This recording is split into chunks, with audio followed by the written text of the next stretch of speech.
Well, welcome to our Friday night hangout. You'll be able to find the links on stunthangar.com and at the bench. As soon as I put it up there, let's post that and post. There you go. It's first thread up there. We run these every Monday and Friday nights at 7 o'clock. They run 7 to 9 on YouTube. And after 9 o'clock, we have a little after party, which I'm not sure how much longer that's going to go. Now, let's talk about the website. It is now back to where you have to log in because we had another bot attack today. It doesn't matter what I do, they want to attack us. I had some 30,000 requests of service, and the forum was locked up. So I shut her down,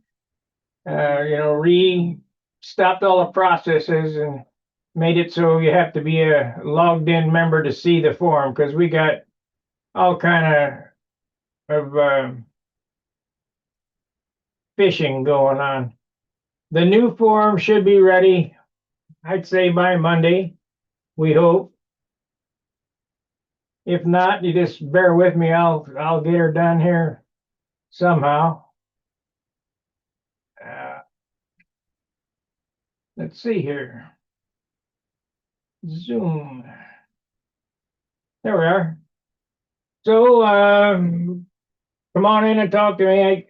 Only thing new I have to talk about is I ended up ordering some drill bits on Amazon, pretty cheap, $8 for 3. And these are ones I got from Harbor Freight, but it's just too big. These are great for drilling motor mounts. I got 16th and 3/32 drill bits, and those will go by the fins without skinning them up. Then of course you got to drill it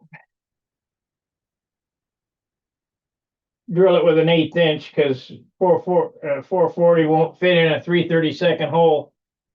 But at least, I mean, I have that marker. I can't remember who sells the darn thing. That centers the putting it in the wrong end. That centers the drill, but it's too much of a hassle to use. It's, manual.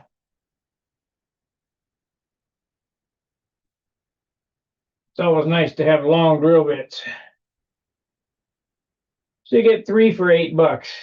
Hey there, Gary. Hi.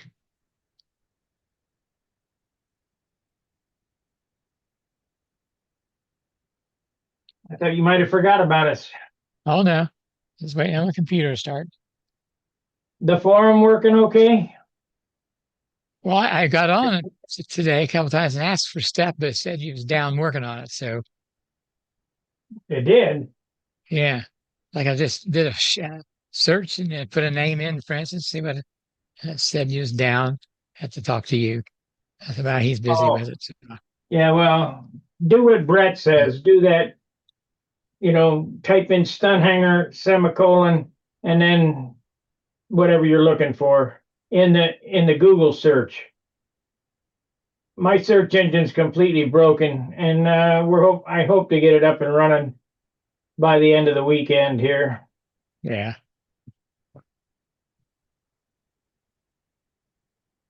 I got to tell you, this website has been a large pain in the ass, I know. but should we get this fixed, we should be good for 20 years, another 20.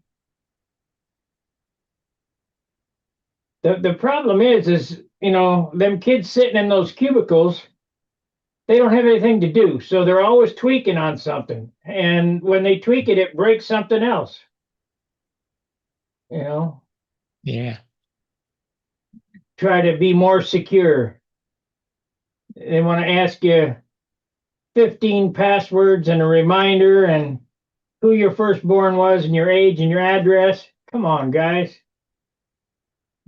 It's real simple. Then You want you keep what? getting notices where it's been hacked. You know, your thing might be hacked, and they're giving away all this stuff. And Yeah, they can hack yeah, me. What are you going to get? Nothing. yeah, yeah, I've got everything on dual authentication where, like my credit cards or whatever, if somebody wants to log in, got to have a passcode on my phone. So if they can't, I'm certainly not going to authorize someone to look at my account when I get it, and I know that I didn't, ask for it. yeah.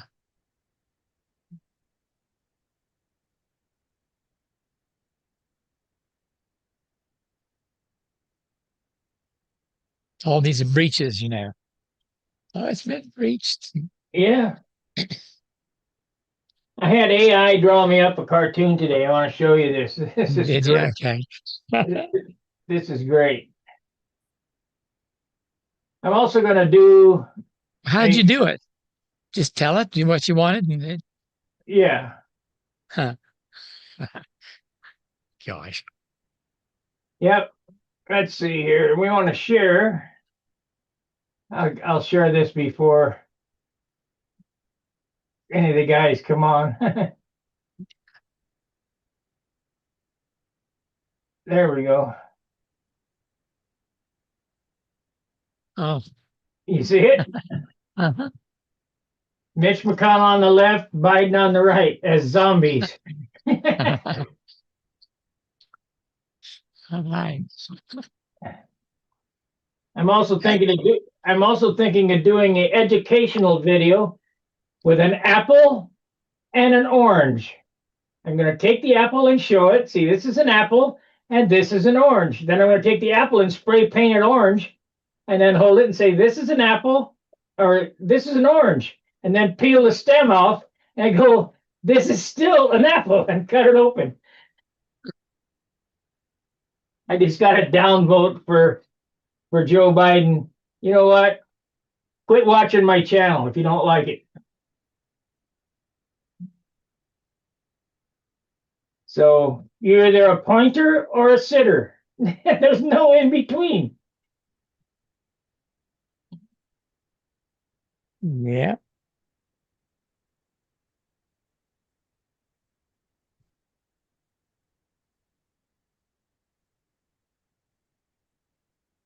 Well, somebody come in and talk about model airplanes. Steve Barry said good evening. And what is it? Yo! Mod ear, Yeah, evening, yeah, that's evening. Mark. Okay. And I'm sure that Daniel Berry Sports will come on here shortly. And yo! Yeah. We got regulars. Come on and listen. I guess this is better than TV. I don't know. Oh, yeah.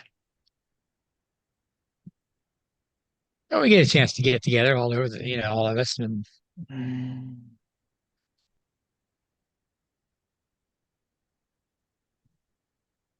kind of nice.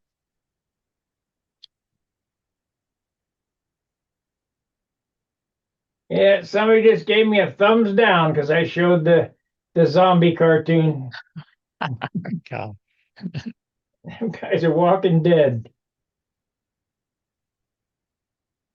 That's all right.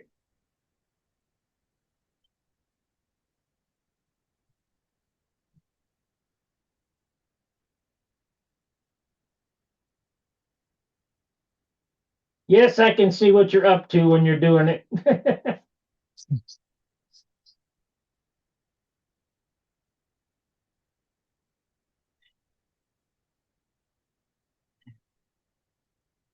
Well, shit. That AI news, I don't know about that. It's probably good, but then it's can be used for very bad stuff, I think. Well, it made me a song. It made me, Yeah, something like cartoon. that. I mean, that's a pretty good cartoon. It looks like I can't remember that guy's name who does those political cartoons. Uh, well, what the heck's that guy's name? He does really good ones, but it's in his style, and you just got to know what to ask it, you know, Yeah, and then refine it.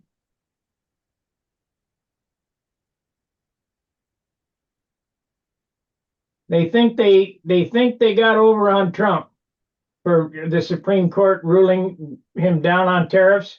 yeah. No, no, he's gonna charge an extra 10% under a different act. It's only for that one act. So if they had 75% tariffs now, they're gonna have 85% tariffs tomorrow. These guys, they need to let them be. Yeah.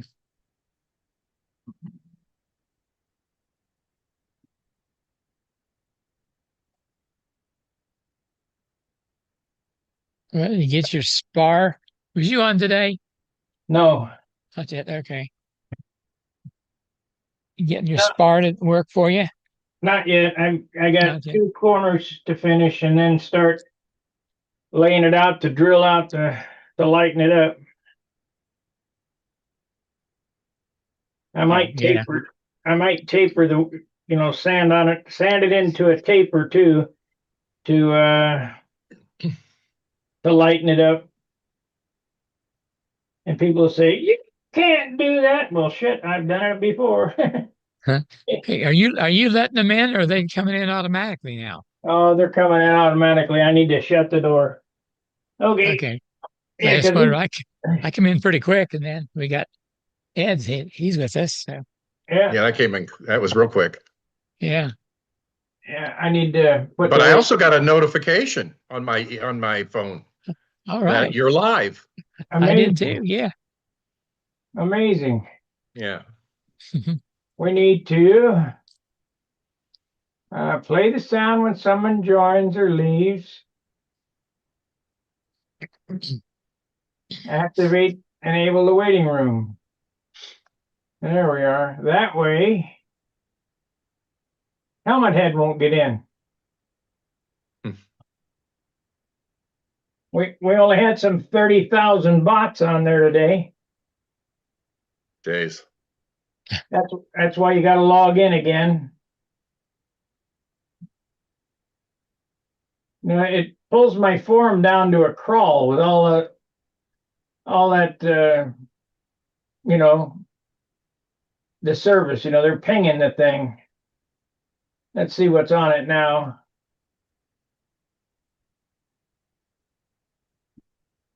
There's 57,525 bots on it right now.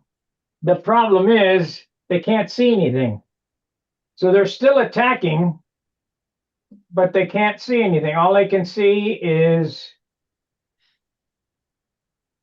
index board, viewing the board of index, so one page. So that really doesn't hurt anything. Yeah. I mean, it's ridiculous.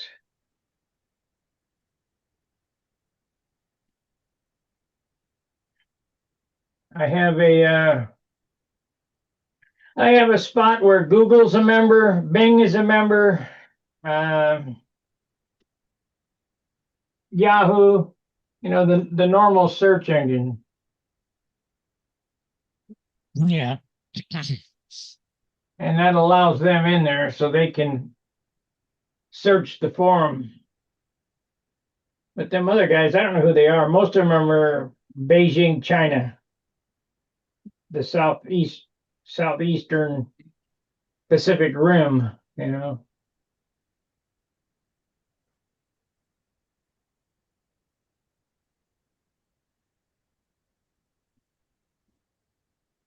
So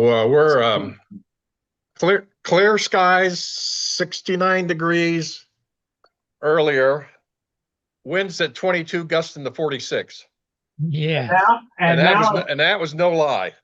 and now it's what, 18 and snowing? It's supposed to get down to 31 tonight and snow Sunday night. Yeah. Tell the National Weather Service to quit seeding the clouds. That reminds me. Let me see if I still have it. You got a picture of the plane with all the tanks in it? No, but I think I took a picture of you can order like for your dashboard. You can order for your dashboard. Let me send it to myself, and then I'll put it on. You'll love it.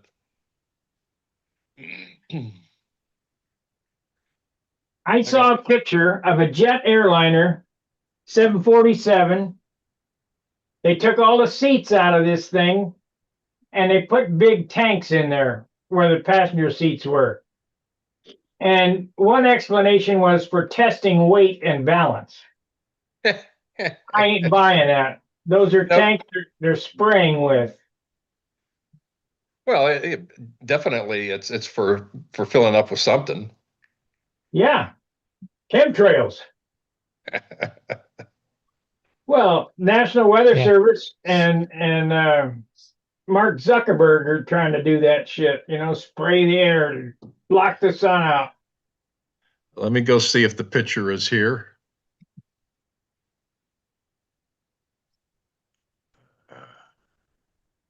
All right, where's my inbox?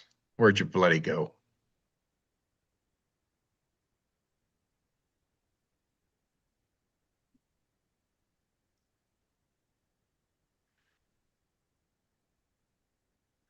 Reload site. Changes are made, may not be saved. Prevent this page from creating additional dialogues. Which one? What site is that? Trying to get to it's my computer wants to make sure it's me that I logged in. Yeah. Can't argue with that. Because I've been doing a bunch of stuff from the house, and during my recovery, I've been doing stuff from the house work-wise. So it might be my wife's computer, my man cave computer, things like that. Yeah, I know. See, there's some more of that security shit I was talking about, Gary. Yeah. You can't even get in your own stuff, but yet. Yeah, somebody else can. Sharing is not turned on. Send request.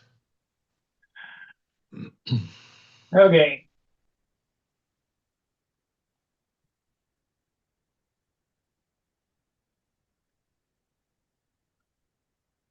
What the heck? This profile will be managed. Shut out of that. That's the wrong window. You got it? Oh, chemtrails. Oh, There you go. Here's a switch we can order. Yeah. yeah. I Okay. got a kick out of that one. And then there was another one. What the hell? My screen has changed on me. Where did my... Oh, there you go. There you go. It helps if you click on the right button.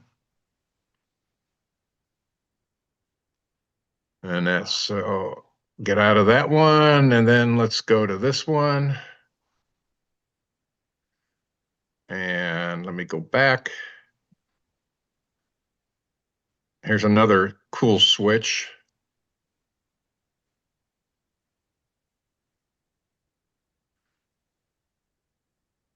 There you go.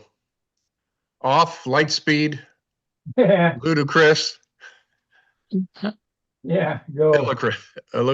ludicrous, and uh,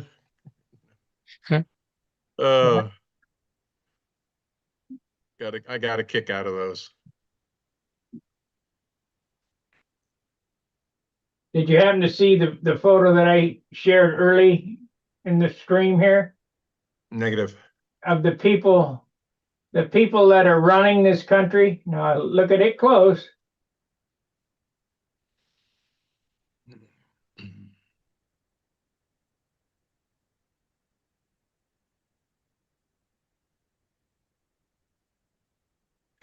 Yeah. You see it? Yep. Zombies. Yep. Brain dead. I should have added AOC in there too. That was done by AI. I saw somebody did a photo of themselves in the military and it AI'd it and colorized it really nice, cleaned it up. I'm going to have to see about that because I've got some of my military pictures that I guess sat in the heat too much over in Asia. And that, so we'll see. Oh, I got one more picture to show you. Roy Lane said, Good Friday evening, light given. Yo, Let's see here. So how much, well, I know you're going to say zero. How much is too much for a control line pilot to weigh? I don't know. I feel like I'm getting up there. Can hardly No, move. no, for the cockpit, not at the handle. Oh, you mean the pilot in the airplane? There you go. I'd say 70 grams. Yeah, this is 0.3 ounces painted. 0.3, that's 7 grams. Yeah, and I had to glue his head back on. He fell and his head flopped off, so I had to put a little bit of piece of foam and some epoxy and put his head back on. So you say it's 0.3, right? Yeah. Yeah, clear. So we got 28.33 divide by 10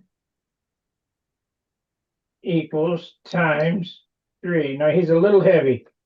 8.5 grams, but that's all right. I mean, I could take my Dremel and do some of the molding of it on the inside and Yeah, stuff. I've done that too, but it ain't worth it. Just leave him as is. Yeah. He'll be fine.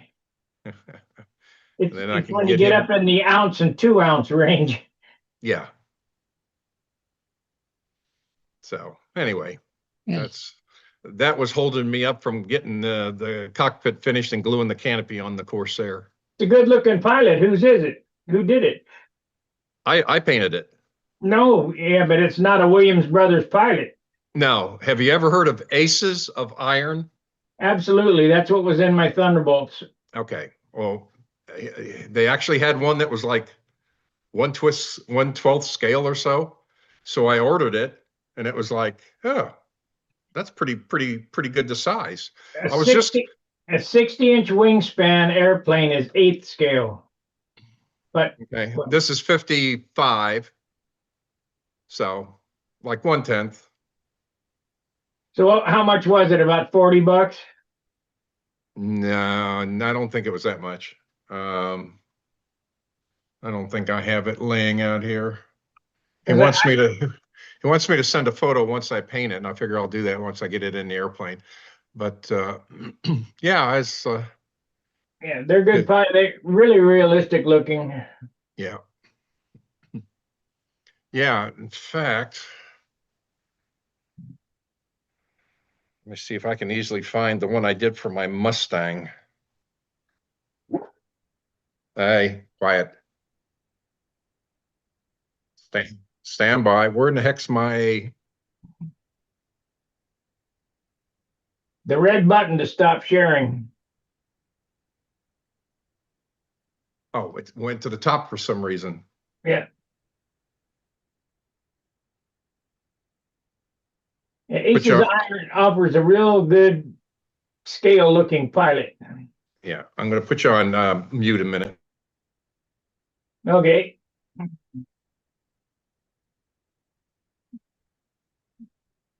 Except it doesn't mute us, it mutes you. Thumbs up, huh?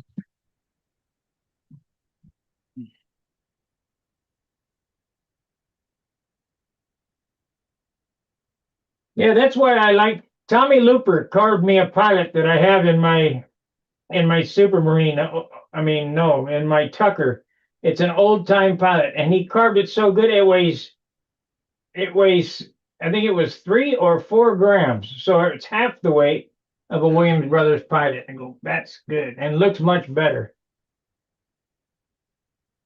I said, Tommy, you carved me, and he said, you can carve one. Shit, I couldn't carve that. Yeah. All right, let me pull up the one I just sent to myself.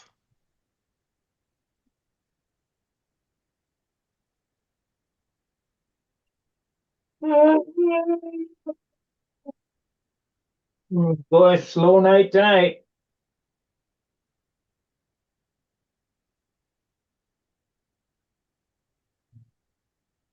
There's one I did for my P-51. That's the same pilot I used in my P-47. Okay. Yeah, that's an RC plane that was all silver. Yeah. With blue trim. And so what I did was I did the airbrushing and some graphics from Cali and painted up the pilot. Yeah. That pilot is painted exactly like my Razorback Thunderbolt was. Yellow vest, it's a Mae West vest, and Yeah. army green fatigue. Yeah. So yeah, they do a good job. It just but the amount of man hours involved when you don't really do it much and stuff. Let me give you a little tip on that pilot. I noticed that you didn't put any epoxy in the glasses, in the goggles. Now, If you paint the lenses first, and then mix up a small bit of 5-minute epoxy, get it on a toothpick, and drop it into the glasses until it just domes. It makes them look real. what about if you had some liquid clear coat? I don't know. I just used epoxy. Okay. I just used Did you 5 minutes. did you thin it? No, stir it up, get it on there, and drop it in there. Okay. And Takes even like though 2 drops. yeah. Yeah, I appreciate that. If I ever paint one again. Makes the lenses look real. It look Yeah. like glass instead of flat.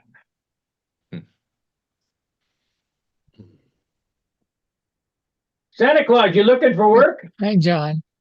Yeah, it's my off season. I need something to do to keep me busy. Yeah, looks like you got a bump on the head. No, that's just my normal bumps and lumps. How you doing, Gary? How you doing, Ed? Okay. Oh, just peachy. I've been Great. doing more physical stuff and walking on uneven ground and talk about knowing well how many muscles you have in your feet and your ankles. Everything hurts. But it's a good hurt. That's the important part. Yeah. Yeah, good hurt. I'm trying something new for dinner tonight. It's a pizza pie with jalapenos on it. It's good. Pinalos. Yeah. Oh, that I burned coming out the south end. Oh, I'm immune to that now. Oh, I already burned all those nerves out. including the hemorrhoids, right? Mm-hmm. So how's everybody doing? We got snow here the last night and the day before. Yeah, we Not got a whole snow. lot. We got snow you- in the mountains surrounding Permont Valley here. How long it'll stay, I don't know, but on the mountaintops got snow on them. I had about 2 inches this morning when I got up.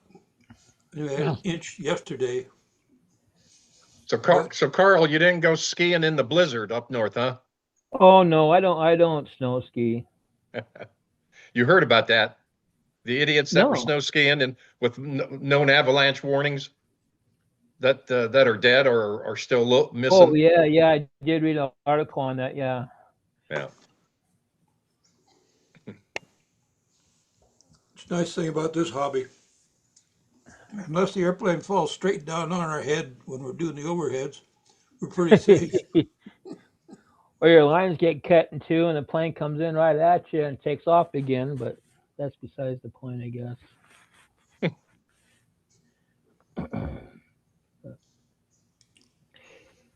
Hey, I had a strange occurrence in my house last night, and you get a kick out of this. My wife went to go adjust the thermostat, for our heater. It's on the wall. Hmm. And when she went to go touch it, somehow she built up static electricity. And when she went to go touch the thermostat, she sparked, and it knocked out our thermostat. Because it's digital. Oh my Have you goodness. guys ever heard of such a thing? Oh yeah. Yeah. You see those helos that are when they're coming in on a ship, like a Navy helo, Right, they drop a line down. That's a grounding line, so it grounds right, it. right. But this But thermostat's plastic, so how could a little but that the wiring electricity? inside is not plastic. Uh, The circuitry and that's inside is not plastic. She's got some strong vibes. yeah. Uh-huh. Well, here's the good part. I was able to pull the cover off to see if maybe the battery shorted out, but there's no battery on it. And I went to go plug the battery back into the circuit board, and it rebooted, and everything came back online. I just, I just thought that was weird. Lucky you. I know, because I'm thinking, well, maybe the breaker blew, or maybe I have to go up in the attic and hit the reset switch on the heater or whatnot, or call a heating and air tech in and have them pay out the leg to have them figure out what the problem was. But first it didn't work, and then it came back on again. So Well, I'm no electrician, but I've found that anytime the worst can happen, it will. And it resets. You'll try to figure it out. You'll spend hours studying it, try to figure it out, and you go touch it, and the darn thing starts up again. yeah, well, that's what happened last night. Basically, my wife knocked it out, and I knocked it back into commission and got it up Well, and running. that's because she's got the Oh, bad shoot. vibes, you got the good vibes. Yeah. Well, the good news is I didn't end up taking a hammer to it and beating it to death. Hey, Ed, did you watch the latest NTSB report that came out on the flight that happened overseas, Saudi Arabia or one of them Egyptian countries where the airplane took off and the weight shifted and it crashed? No, Well, I didn't hear are you about that one. talking about Afghanistan years ago? Yeah, they just came out with a report. Oh, actually, if it's the same one, the 747? Yeah, no, well, I don't know. It had tanks in it. It had military equipment in it. Yeah, okay. A friend of mine was on that plane. There was 3 guys on there. A friend of mine was part of the like a flight engineer. They had a load master, Right? like a Oh, flight 4 guys. engineer, and a couple pilots. Yeah, And 4 guys. So he was one of the guys, huh? yep. Yeah, He used to. the loadmaster, they said the chains were loose and the loadmaster said it'll be okay. Oh Well, god. if we're talking the same ones, the vehicle came busted loose because of the design of the tie down straps. The angles that they put them in required like twice as many straps on the direction that they were used, is what I saw. And of course, that slid back and knocked out the vertical stab actuator. It was just free falling. But If it's the same one. this thing got real tail heavy. It took off, and as it was rotating, Yep. something shifted, and it Yep. went up like that, and then crashed into a bunch of houses. Oh, this was just in the field off of the field in Afghanistan. This one. Well, let me see if I can find that thing. I'll look for it in my history. But Yeah, the guy that I used to there was a company that I used to support their jets, and he was one of the maintenance controllers. And I heard, I heard that he had quit, and I didn't even see that until I was watching this. And as they showed his name and everything, and I heard it from my buddies that he was on board. Aircraft. Let's see here.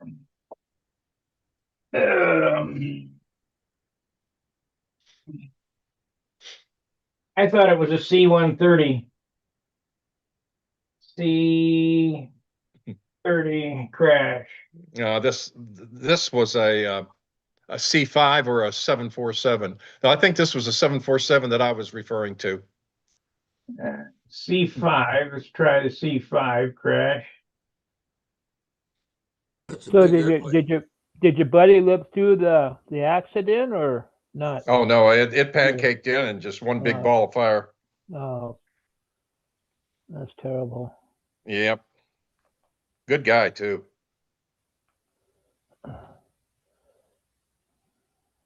Okay. Greg Biffle, I got like 5 videos for him. That's RC. Greg Biffle. Well, there's one no, that ain't it. Greg Biffle.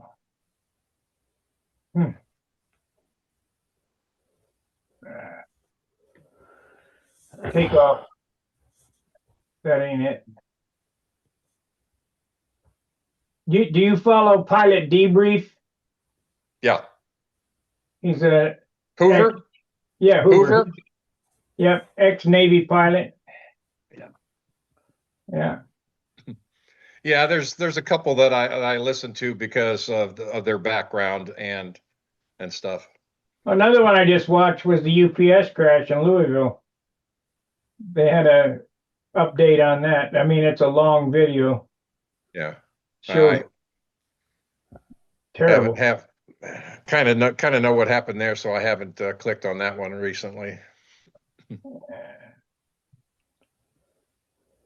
And you say it happened in Afghanistan? Yeah. AFTAN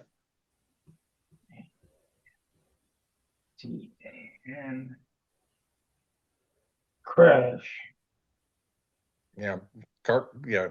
Afghan cargo military cargo plane. It was a 747. Let's see. Dramatic footage cargo Boeing 747 crashes at Bagram. Yeah. And the car camera catches it. Right. Let's see. But they had a report on it.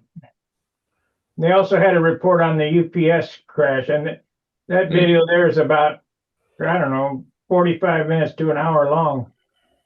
They had a hell of a mess going on there. They had the roads closed. Oh, it was terrible. Yeah. And of course, 0 people survived that. Man, a bunch of people killed on the ground too. Yeah.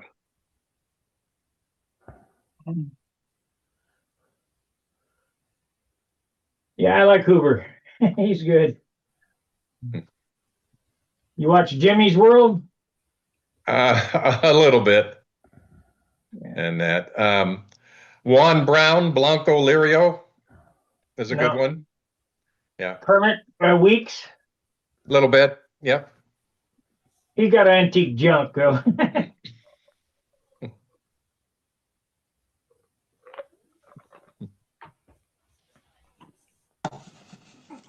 Pretty interesting how those Fokkers and Spads and all that flew with no throttle. They just Oh yeah.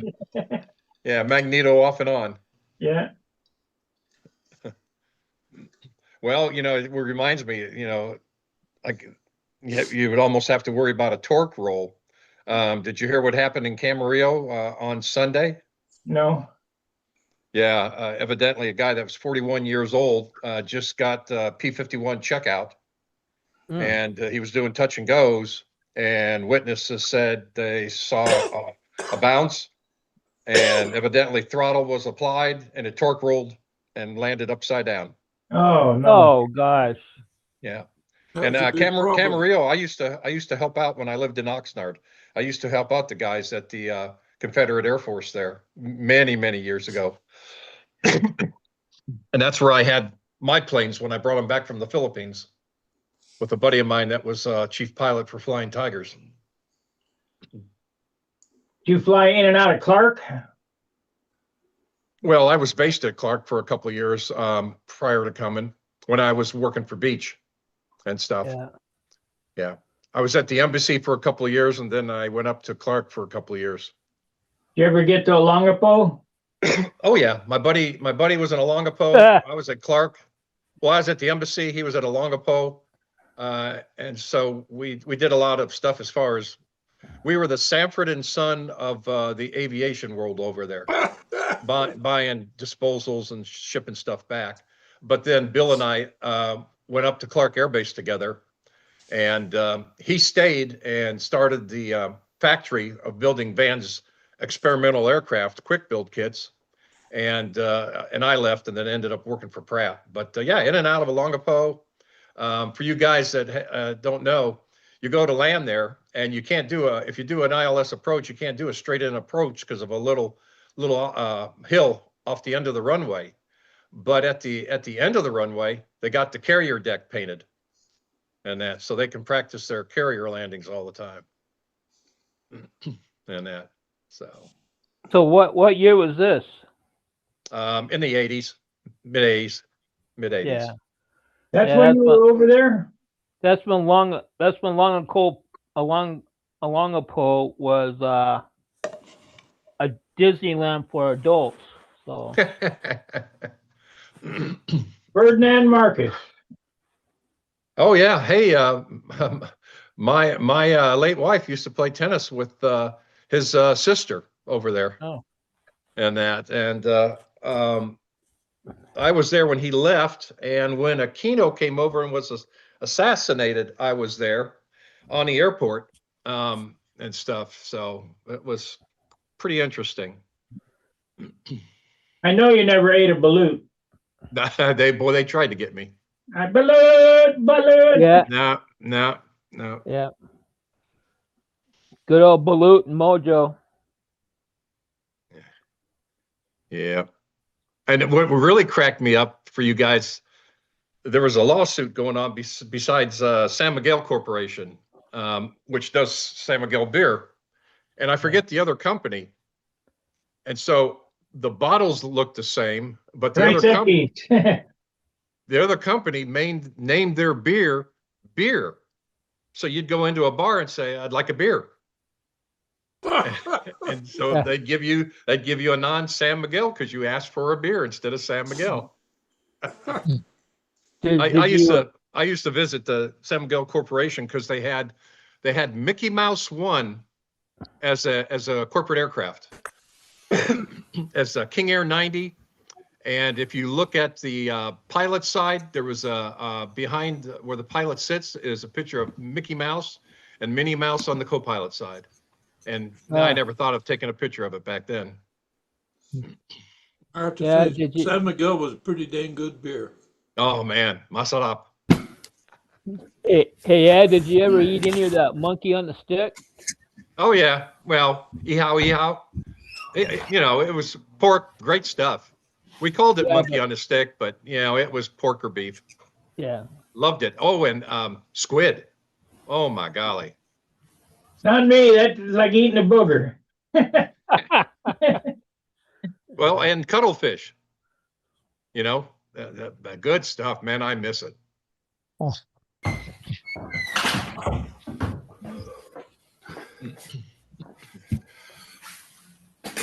Well, Mike, how you doing? What's up, fellas? Yeah, you made her back, I see. Yeah, I brought back a sinus infection with me, so. Oh, that's a bummer. Dealing with that. Got a head full of snot.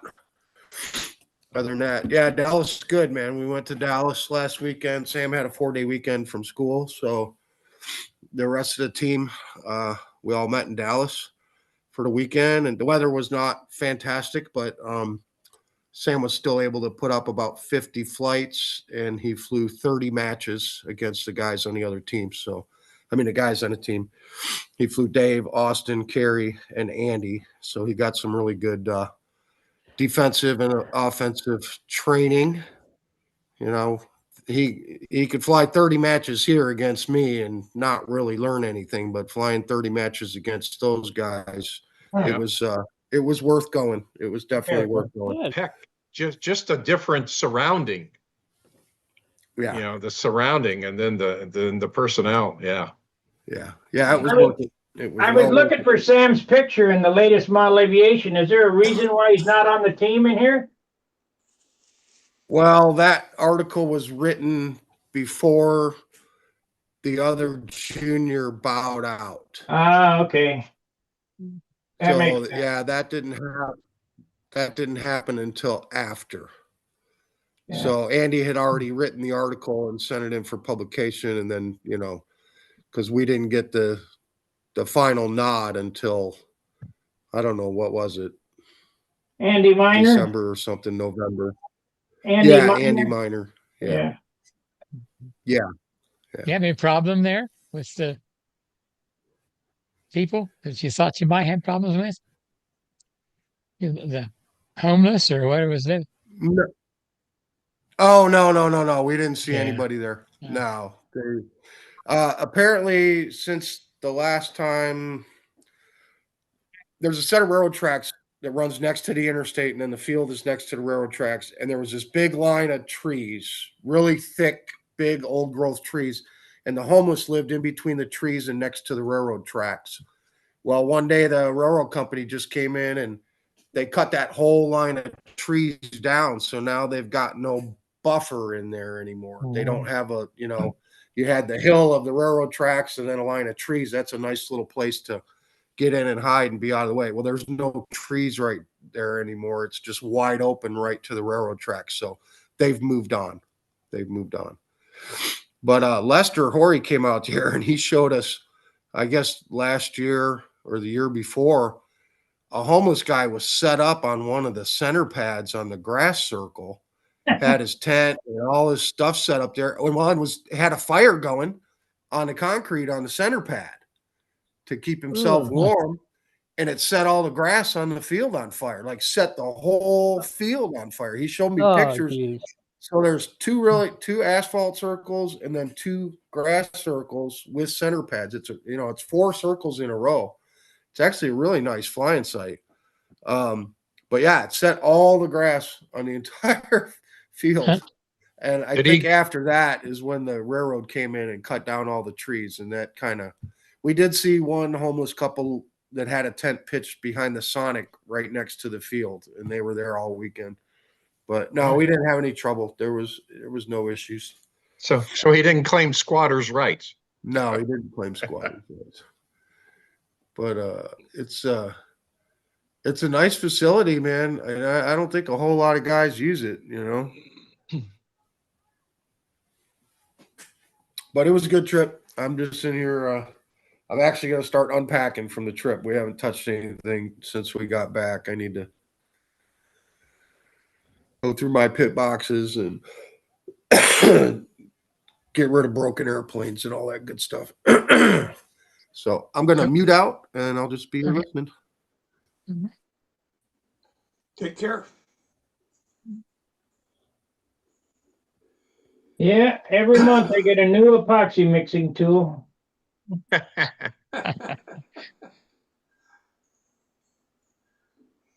I do want to show this. We just got this from Bill Maywald from the Italian guys. It's an airplane bag for F2D models. Wow. And it holds 10 airplanes with motors. And you can take this on the airline if you want. And the other nice thing is. So is that carry on? No, not carry on. You got to check it. But That'd be nice. In the middle of this bag, you can split it into 2 5-bag models if you want, or zip them together to have a 10-bag model. That's so this cool. is pretty cool. How does that survive? We're going to take it with us. Well, How does that survive the handling of the ground crews? Guys fly with them, and they put cardboard on the top and the bottom and the sides, and lots of guys fly with them that way. The only issue for us since we're taking 10 airplanes, I would get killed on the oversized baggage fee on that one because it's so big. So I'm building a box, cardboard box that 10 combat models come in, and I'll be taking that because the linear dimensions of that will be smaller than that. And I think they'll be more secure anyway. Just make sure to write on the box in French, fragile. Fragile. Fragile. Will do, Sparky. You'll get the major award. I always thought that would just target them. Then I was watching baggage handlers kicking bags. They got Oh, yeah. Unbelievable how they treat them bags.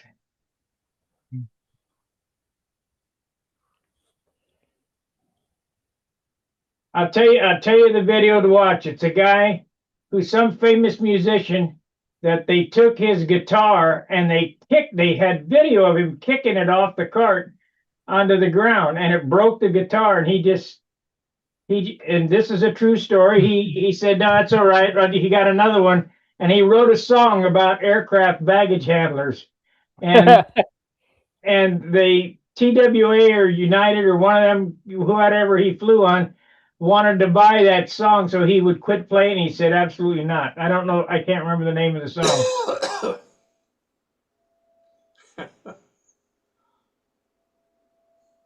Well, I had $100,000 piece of test equipment on the airplane and watched the lady just pull it straight off and let it fall to the ground.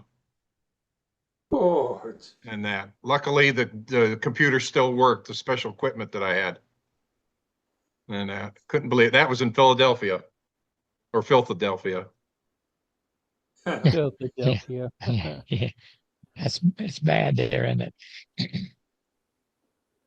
Just today, I watched another video on speaking of musicians. Paul McCartney, he had that Strawberry Fields Forever.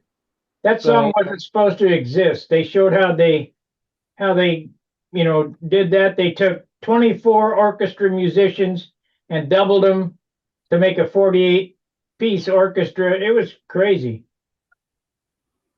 Kind of neat.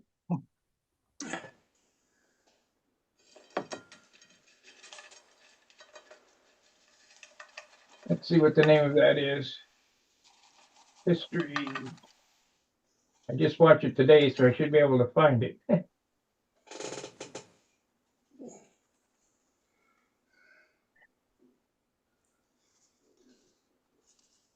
Been watching a lot of repo videos, shed repo.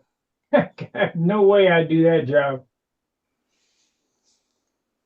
If you're watching the same series, one of the episodes, a couple of them were filmed across from my buddy's hangar in Florida, where the guy was pushing out a Lear, pulling a Lear airplane out and stuff. And he was talking about how you had the rope on the bottom of the nose gear and the guys outside the camera area pulling it out and stuff. It was pretty funny. Well, I did watch him steal an airplane on Airplane Repo. Yeah, that's the series I was referring to. And that the bodyguard for that guy was pulling it out for him.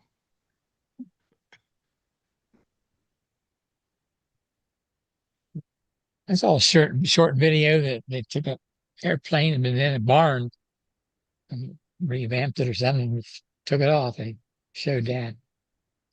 Flew it They again. found a barn find. Yeah. Everybody knows that for cars, but every once in a while they find an airplane's been stored.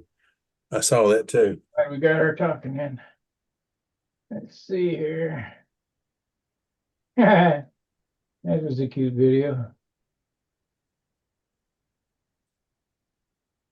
It had a V-tail, didn't it? I think it did. Looked like a Yeah. it looked like a Yeah. Beechcraft Bonanza. Yeah.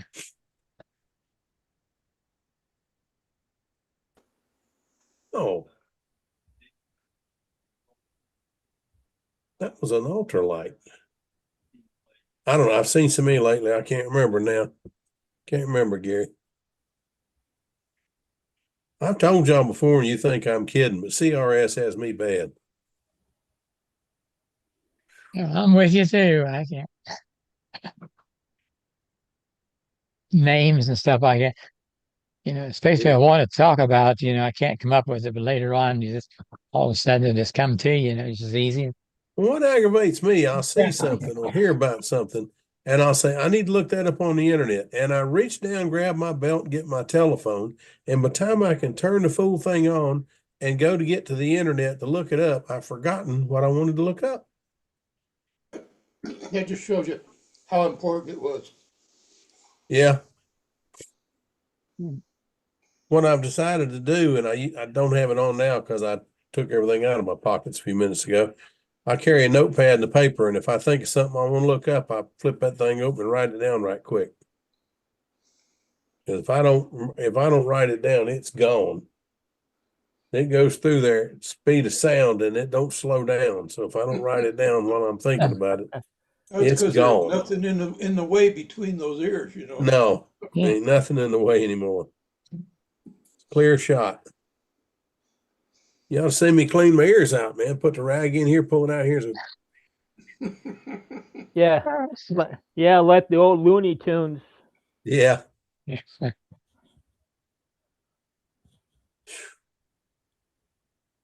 All you gotta do is just laugh about it, I guess, and go on and do the best you can. That's all we can do. Hmm. That's all we can do. It ain't funny to me, but it's funny to everybody else apparently. Well, Well, at least you nothing have a else I good can excuse. At least you have a good excuse about not getting anything done, right?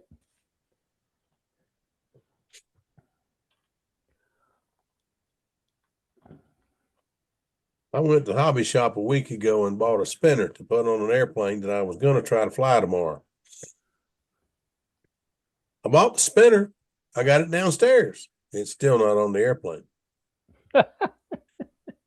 I have in a week not found time to go down there and put that darn thing on. I'm going to try to get it when I get off tonight. I'm going to get off at 10 tonight.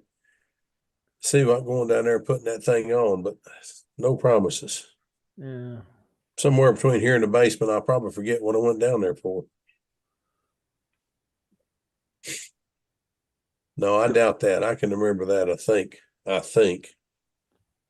And I've got some 10-6 props, so I think we'll be all right. Sparky, I got gifted something the other day you'd love. Yeah, 10-6 EW. I got plenty. I'd like to have a few more of them myself.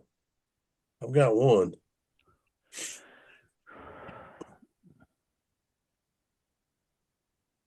I got 11-6, 10-6 and 11-6 EWs.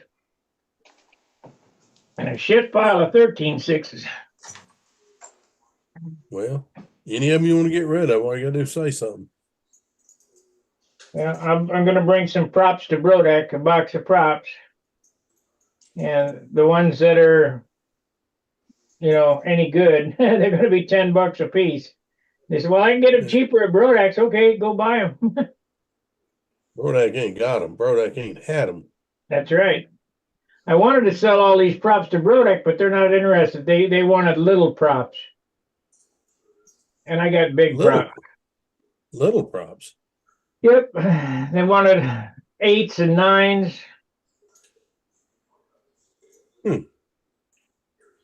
15s. I got some of them. They're Brodak 15s. No, I got 15-inch propellers. Oh, no, I mean 15 size motors. Yeah. Little bitty 9-inch props. Good grief. Brodak used to have a shit pile of rev-ups. Not anymore. Yeah. They used to have a lot of really good propellers, rev ups, and a couple other brands, but not anymore. They want you to run that crappy BY&O. That thing's that just sits there and spins. It don't do nothing. It reminds me of going to your mother's kitchen and taking out the wooden spoon, two wooden spoons, and gluing them together at the center and put them on your airplane. Probably have better luck. Oh, that's funny. I tried to run a BY&O one time. And I mean, I thought, it's a historic prop. This would be a good airplane, good prop to put on my Oriental. And I put it on my new Oriental at a contest, and I went out to test flight, and that thing got overhead and just stopped and then came straight down. I said, what in the heck? That thing had no pull at all overhead. I said, well, I learned something. I came home and I got my bag of BYNOs I'd bought, and I gave them away. Here's We my don't do box. we don't do BYNOs anymore. 13.6. I got one. Here's how many I got. This is 12.6. 13.6. 11.6 EW. 13.6. What's EW mean? Extra wide. Oh, okay. Now there's another 11.6 EW. That's a 12. That's 13.6. I got about, that's 13.6. I got about 150 rev up propellers in a box in there. 13.5. I really don't never use 13.6. 13.6. 13.6. Whenever I see 13.6s, I buy them. And these are probably enough to last me 2 lifetimes. I did that for a long time, but I kept buying 12.6s. I didn't realize 13.6 was a magic number. Here's a 12.5 wide that has a price tag of $5 on it. That ain't happening. There's the 11.6 EW. 13.7. 12.8 THP, which really pitches to about 12.7. Would the extra wide be for a heavier plane? It gives you more, it loads the engine more. It's 11.6 EW. That's 11.6 EW. So I got 1, 2, it's about a half a dozen 11.6 EWs. But these are keepers that I'm not going to sell. And all these are keepers that I'm not going to sell, which are or have been on an airplane. 2, 5. I know I won't go through these in all lifetime. This is 10. 2, 10, yeah, that's 10. 15. I got 15 propellers that I won't sell and I probably won't use in a lifetime. I just don't break them. Yeah, that's something to be proud of, because I have had the opposite problem. I break too many of them.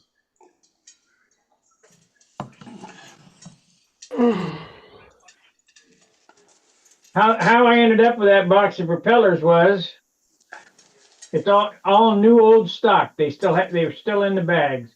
I was talking to John Jordan and we were talking about $25 glow plugs. I said, I ain't paying that for it. We're talking on the phone and I said, well, let me look on eBay real quick.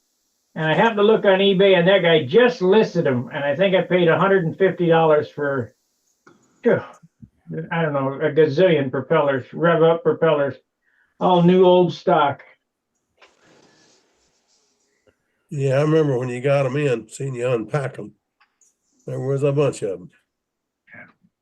He'll fill this table.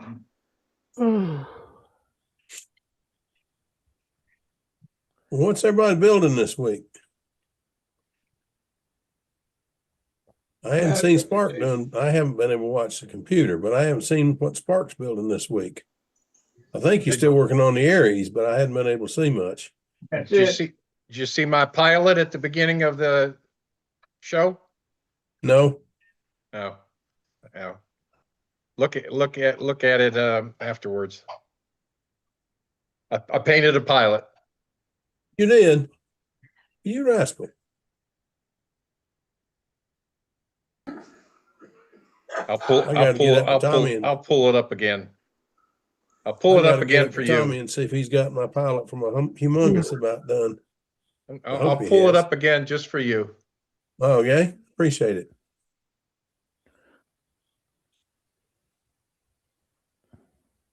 Okay.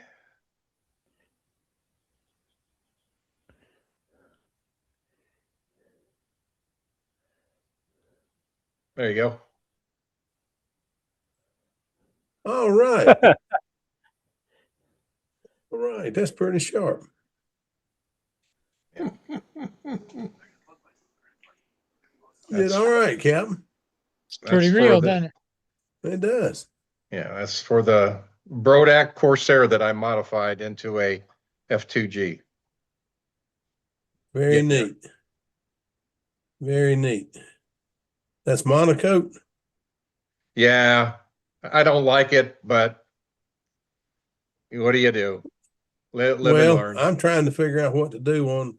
I've got the Bearcat, and I'm trying to figure out what to do on it. My initial plan was to monocoat it, monocoat the wings, monocoat the tail. You know, yellow wings, blue fuselage, put some and tail. Yep. put some red stripes on it and go fly it. But I mean, it is electric. But I don't know. Now I'm thinking might just have to break out the dope and paint this darn thing. Well, the fuselage I did in sections. Yeah. And it's not bad, but you know, silk spanner silk would have been a lot better. And the wings, thanks to John there, I silk spanned and then I monocoated over top of it, and that looks pretty nice. Yeah. But It the looked nice fuselage, for a long time too. but what do you do? Yeah. Oh, John and got that thing figured out. also, good luck in doing the round nose. That had to be done in sections. Luckily, the white paint that I have, when I put some in an airbrush, kind of helped make it look better to where you couldn't really tell all the different panels or the difference in the panels. One might be a little bit thinner because you pulled and stretched it more than the other. So Yeah. What motor are you putting in yours? I forget what the electric motor is. It's whatever Dennis recommended. Probably a 2826, Yeah, I've got it installed. 870.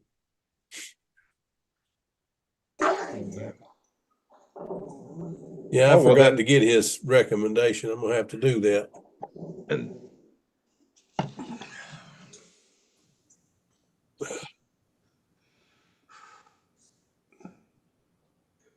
If I end up painting that fuselage, I think it will probably end up a little heavy because that barrel is pretty good size.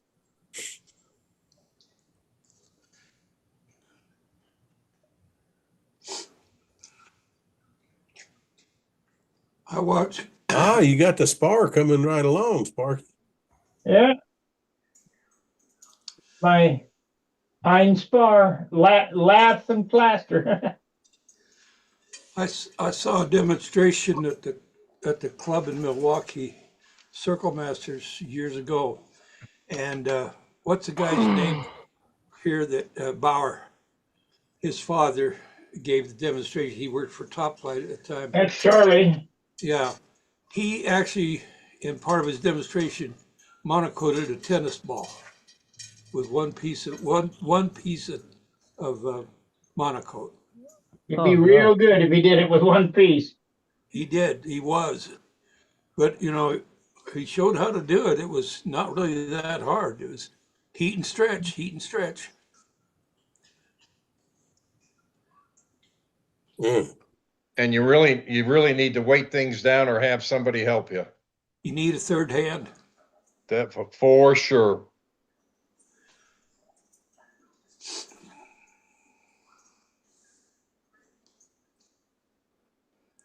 I'm trying to find the picture I did, Phil. Number one, I'll send this over to myself. This is inboard. This is inboard. Quiet.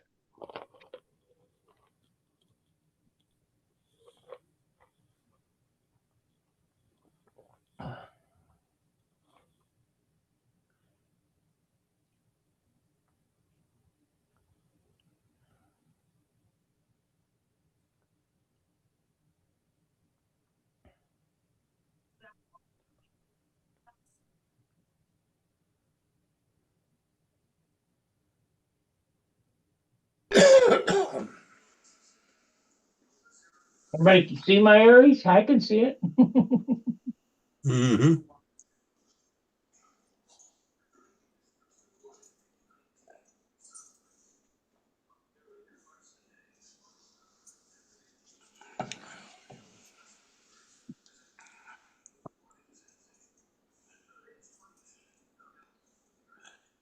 I think I might have judged this wrong.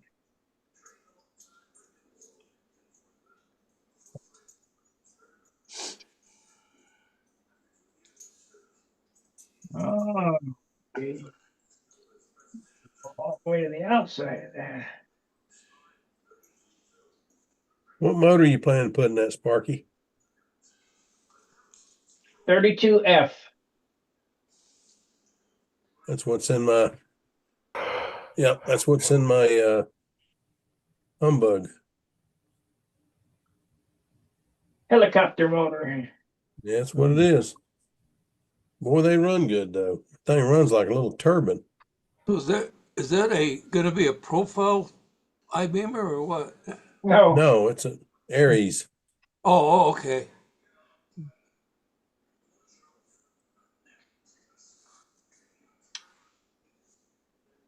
Trying to let Sparky build his, then I might think about getting my kit out and building a kit. that'll take all the Don't hold 10. your breath. Don't hold your breath. Too many pieces. I got a picture to show you, Phil. Okay. And this was before I got a picture of a 4360. So here's an R2800 that I Oh man. put in the nose. Cool. Oh man, that is sharp. So I just downloaded it, put it on sticky paper. But for the Super Corsair, I needed a 4360. So I'll show you the 4360. And somebody questioned that it wasn't, but I got the bloody picture off of the Wright Pat Museum. So you can't tell me that that's wrong. Yeah. You better tell the Air Force.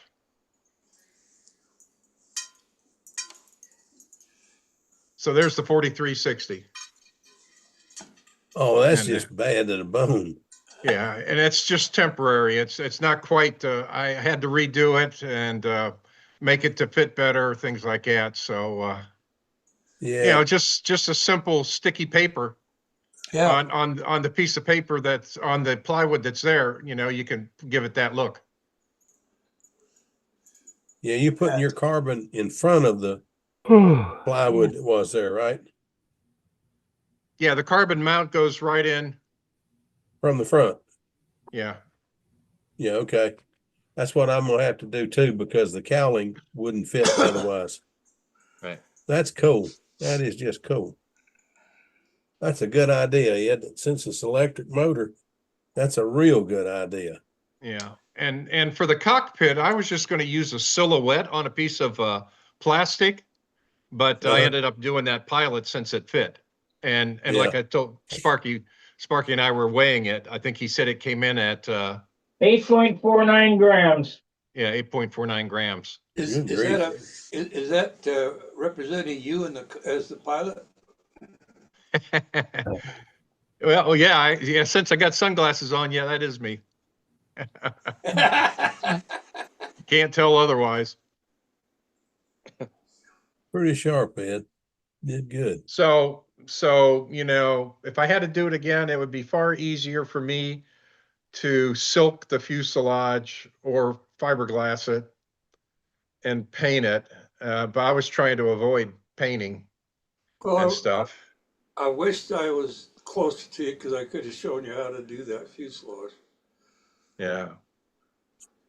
Well, I'm stuttering over the same problem you had. Once you get, you can do the side, you can do the bottom, and Yep. then do each side, Yep. and then do the top, and you've capped it, and it's all Right. capped. Everything's fine until you get to that radial nose, and then you got to bring a whole bunch of Gotta- slits in and Got to Yeah. heat, everything stretch, down. and Then you pull. Another thing to remember, depending on your paint scheme, you could make your lap joints, part of your paint scheme and Yeah. stuff. yeah, And Yeah. that. So yeah. it's Char- there's a Charlie number of Brown- ways to do it, but Charlie don't know. Bauer would tack the monocoat, and then he would get out the heating iron, and he would stretch, he'd heat and stretch and pull, and he pre-stretched the plastic before it ever got Yeah. heated down. You have to soften it before you set it down on the aircraft. Right. So yeah, you have an area that's glued down, you have it lifted, you have to heat it and come down with it. Yep. But boy, you talk about a big area to do. Well, It takes that's a why bunch of hands. that's why, in my own estimation, doing a really top-notch monocoat job is not easy. No.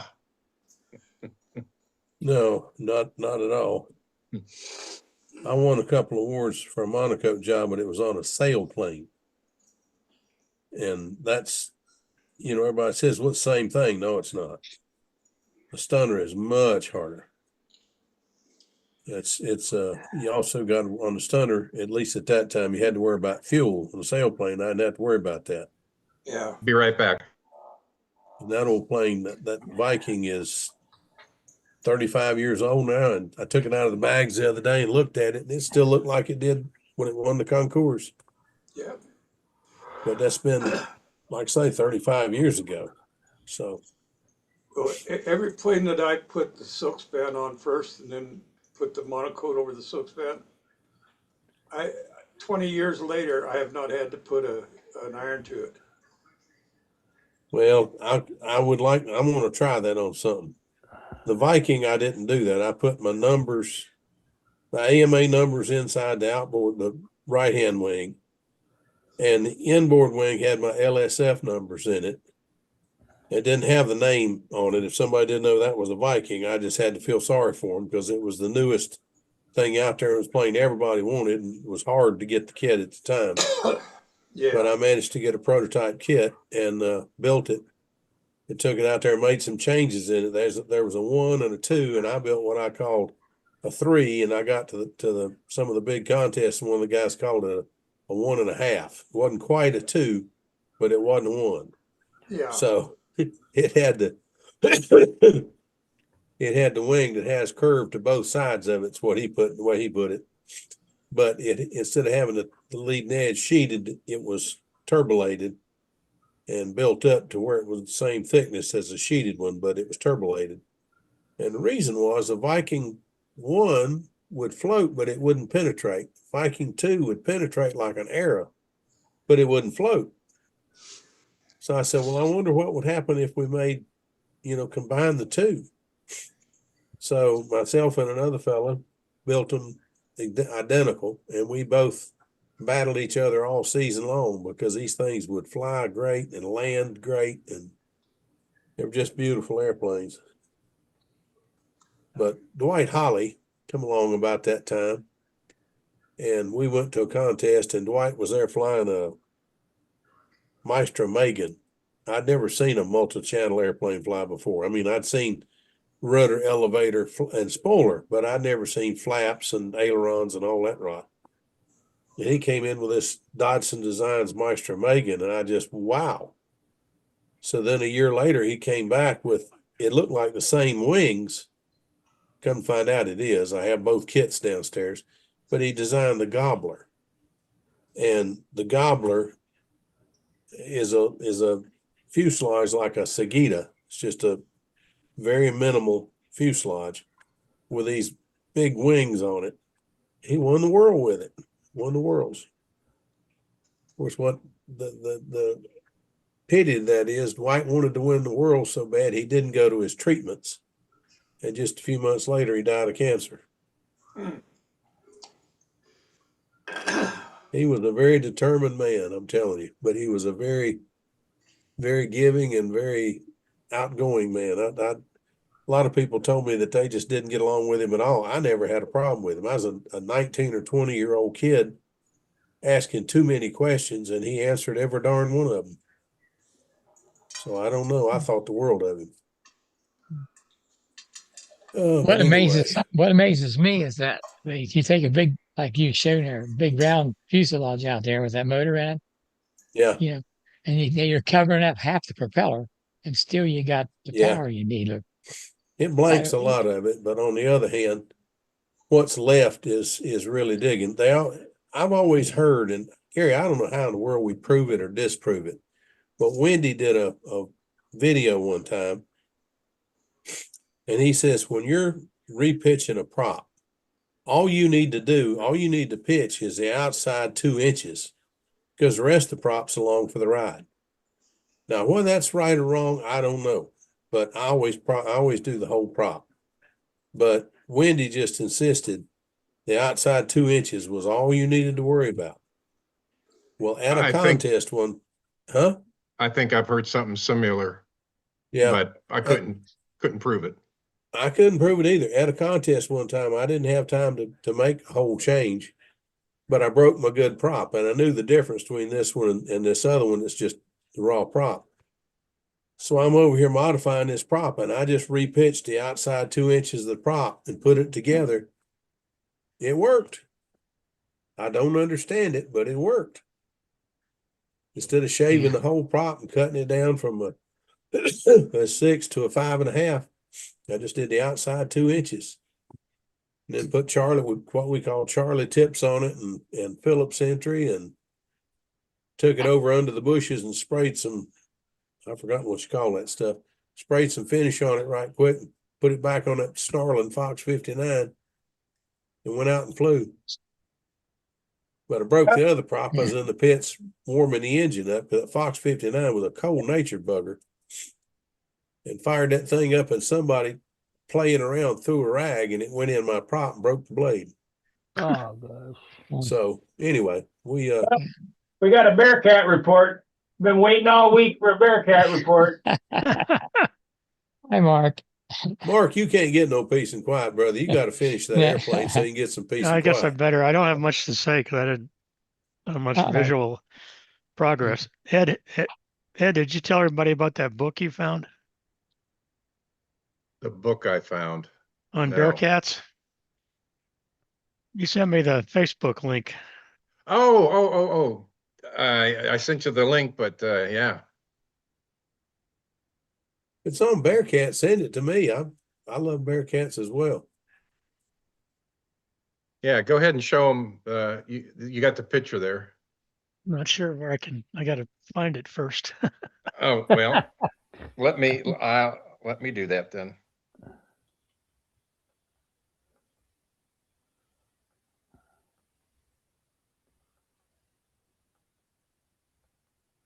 Ed found a really cool new book on Bearcats. Cool deal. While he's looking it up, I'll show you my meager progress. Yeah, I've got it. I'm sending it to myself so I can open it up. Yeah, so here's what the plane looks like, and then the rest of it is the control surfaces, which I've been working on all weekend. I spray them silver, and then I find all the defects, and then I fill them in, and then I sand them down, and then I spray them again. It's taking a lot longer People than that I don't thought. do this would never believe how much of that right there has to go on to make a front row airplane. This should be a 40 or maybe 80 pointer. Yeah. I don't know, just trying to get rid of the blemishes like this Yeah.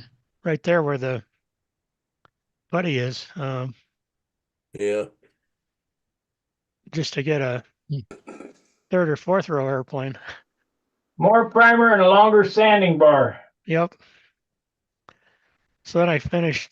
I don't have the final picture, but I've got this T-bird all sprayed up now and all filled in. I got a little touch up to do, but that's almost ready to go. So I hope to be able to get it out this week because the weather here in Colorado is just incredibly warm. It's supposed to be It up in is the here. It's supposed to beautiful. be And up it in the finally quit 60s this raining. week. Wait till tomorrow, it'll be 30. Well, there's 69 10. here.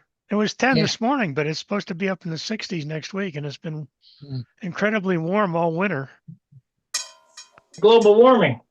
I Well, wish you'd hurry up. everybody in the east is complaining about the cold and the snow, so I guess they're getting it this year. Yeah. Yeah, there's the book that Ed found. Wow, look at that. Cool. You know, I was hiking in California up on Mount San Antonio, and I was sitting up on the summit. I went over and looked down the actually be the northwest side, the slope down there. There was a saddle, and it looked like there was an airplane. There were parts of an airplane down there. So I hiked down there, and there were two Bearcats that had crashed into the mountain. Uh-huh. And Huh. they were Marine Corps airplanes. They were flying from the LA area over to what's that? El Toro, is that the name of the base? Or, Yeah. Sparky. Used to be Yeah. El Toro, yeah. Yeah, so they're flying over to there, and evidently their altimeters were not set right because San Antonio is 10,200 or 300 feet high, and they were in a if they'd have been 10 feet higher, they would have made it. But they were flying in heavy cover and flies totally on instruments, and they hit the side of that. Well, not really the side. They hit in that depression there. And like I say, they weren't that badly damaged, though they did kind of roll up a little bit. Both pilots were killed. I found one of their boots. I actually carried the pilot's seat home as a kind of a souvenir.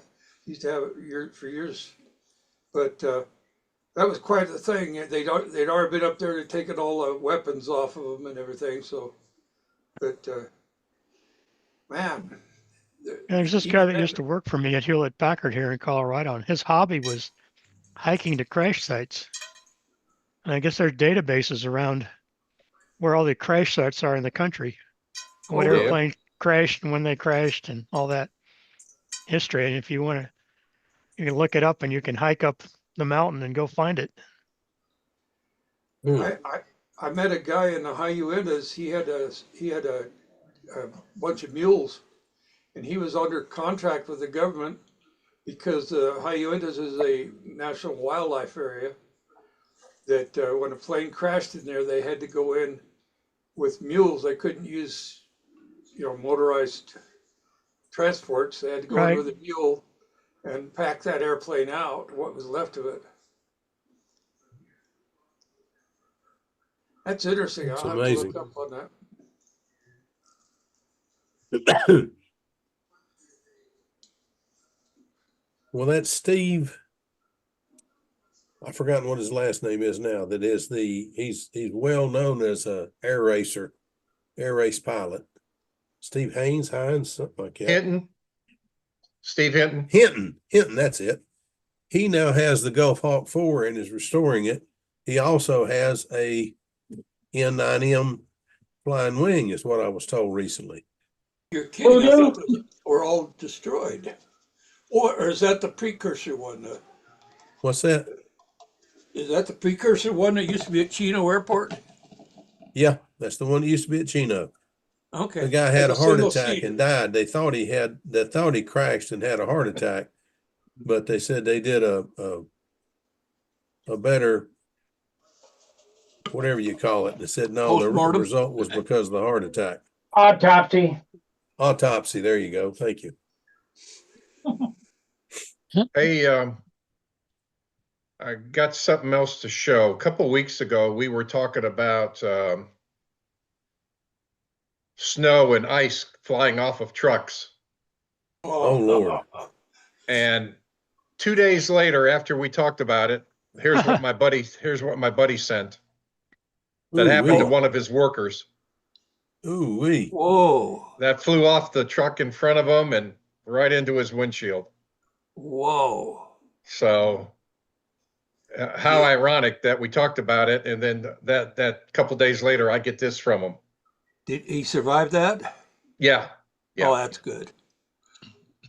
Oh, Interstate 77. Yep.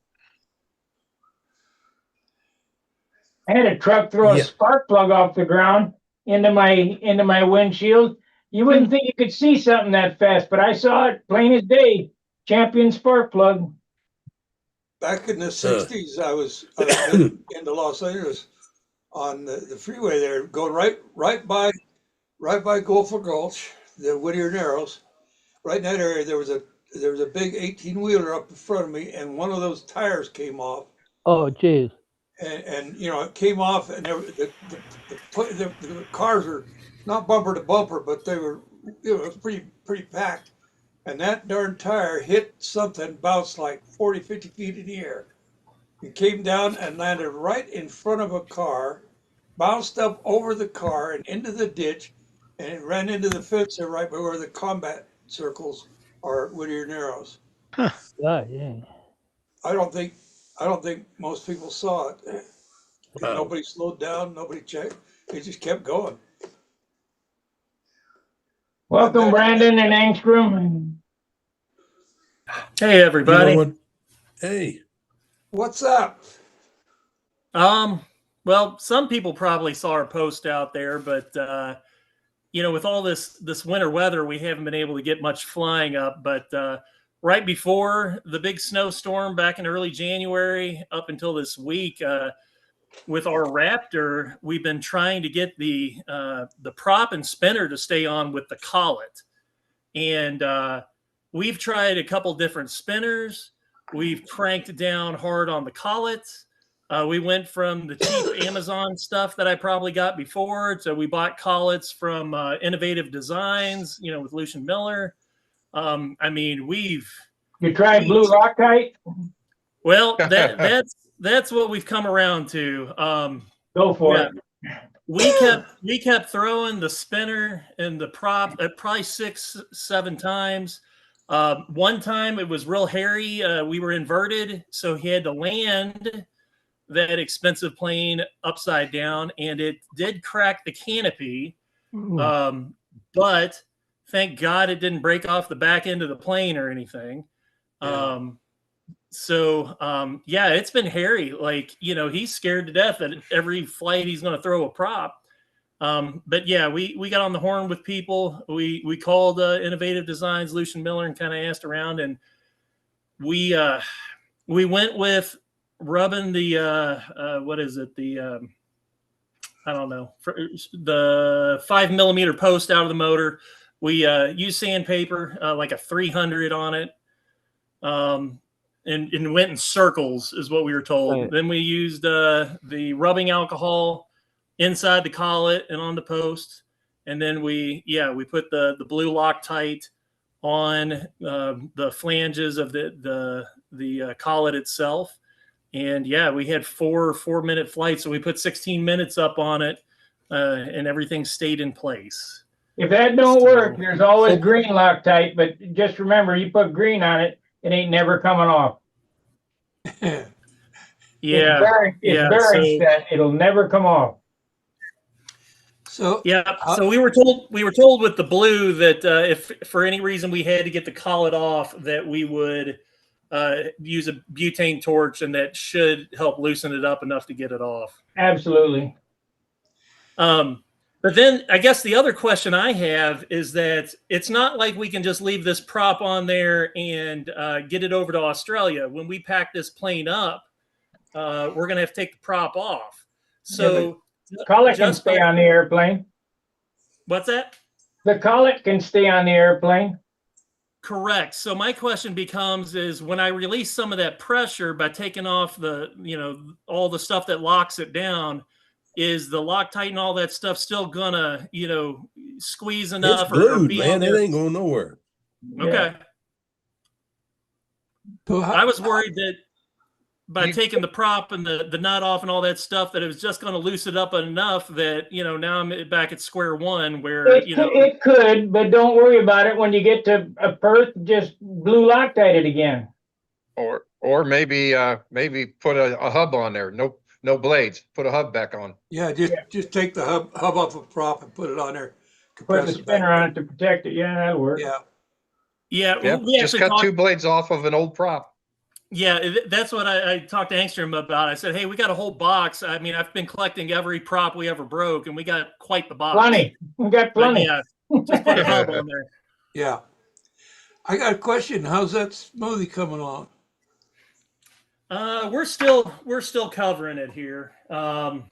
So yeah, it's just taking forever to monocoat it, and let's be honest, it's not like he wants to get down every day and do the hard stuff, huh? Yeah, yeah. No, I Now, is that Yeah. set up with an electric? it is set up for an electric. I think there was, can't remember what badass motor we got, but somebody on here, a couple of y'all were saying, hey, we got something too big that we were planning on going with, so we shrunk it down a little bit. I can't remember what I ordered, but yeah, it'll be an electric. You're probably at a 28 millimeter. Yeah, I Probably can't. 2814 is what I bet on. Yeah. That sounds right, but Yeah. yeah, we got that. That's But what's in we're Hunt's plane, and Hunt's plane's a lot bigger than a smoothie. yep. But we're working through who's going to be the pilot, and I'm going to leave this one to Angstrom to do a little show of. We located 4 different pilots we're thinking about, and we'll show you all. Not that we're taking votes here or anything, but there's our first one. Snoopy! Yeah, we're thinking about taking Snoopy off that and putting him in as our pilot, and then this is a character called Deputy Peck off a cartoon show he used to watch as a kid. And then we got 2 more here. Patrick no. Star from SpongeBob. No, not Patrick. Uh-huh. Yeah, that plane may immediately go into the ground. And then an old favorite, Shaggy. Oh, Shaggy. well, I'm voting for y'all an seen- y'all have seen- alien from Roswell. y'all Yeah. have seen my airplanes. I use Snoopy in about everything, but I'd vote for Snoopy. Here's how you can't- figure out which one to use. If you're going to cut them all at the same time, the same size or whatever, and then weigh them and use the lightest one. That's your pilot. There I you thought go. you might say that one. Yep. That's true. Yeah. Can't you fill it with helium?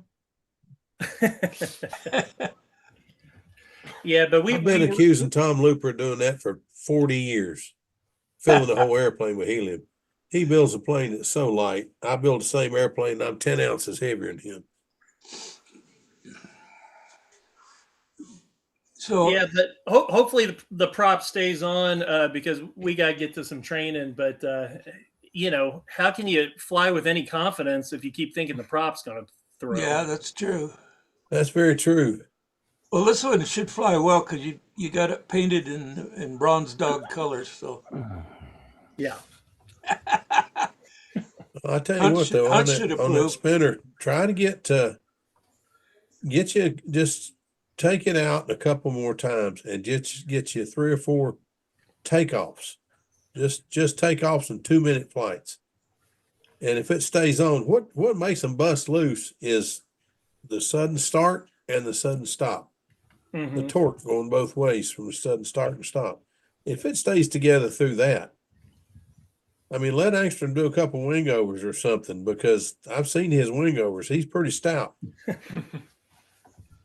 Yeah, we like I said, we put up 16 minutes worth of flights yesterday or the day before with it. It stayed on, and he was doing a lot of just climbing dives just to try to put. Yeah, that's a good idea. And Put a then lot of torque on it. and then in the end, he put. I don't know. I saw you at least do some outside squares. Yeah, some squares and outside. Yeah, some squares, insides and outsides, and yeah. Yeah. Stayed on. Afraid to fly today?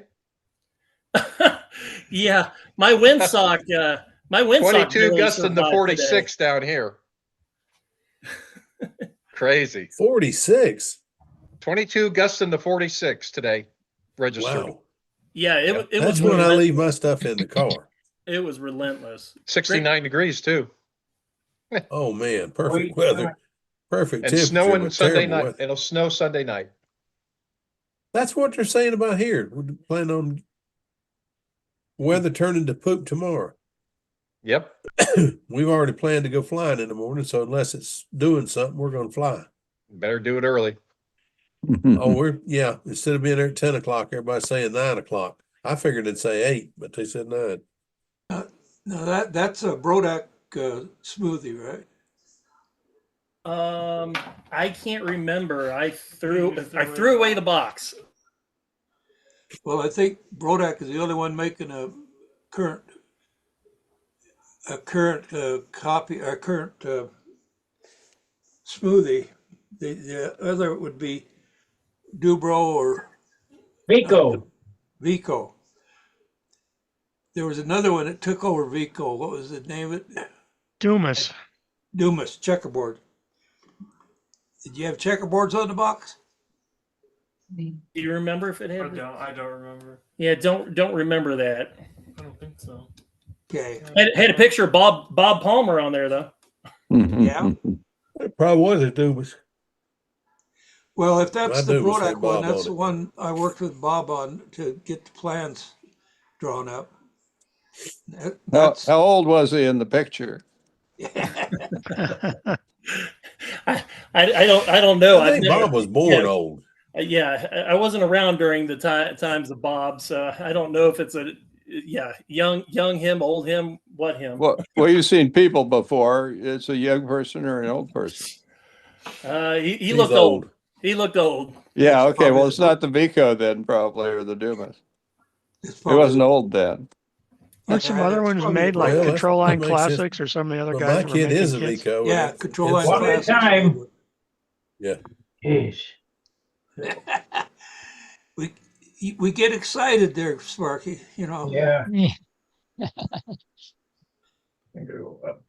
Sparky, how big are your fuselage sides? 1/8 inch. Okay. They got 1/4 inch longerons on it.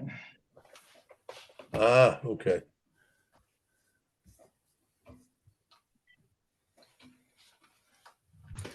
Hey Ed, I saw that the lineup for Brodex came out, and I did not see Electric Half A on there. Yeah. Gonna have to keep working on it. Yeah, that was Well- missing. I know we were looking to add that, and then they cut out N30. Hmm.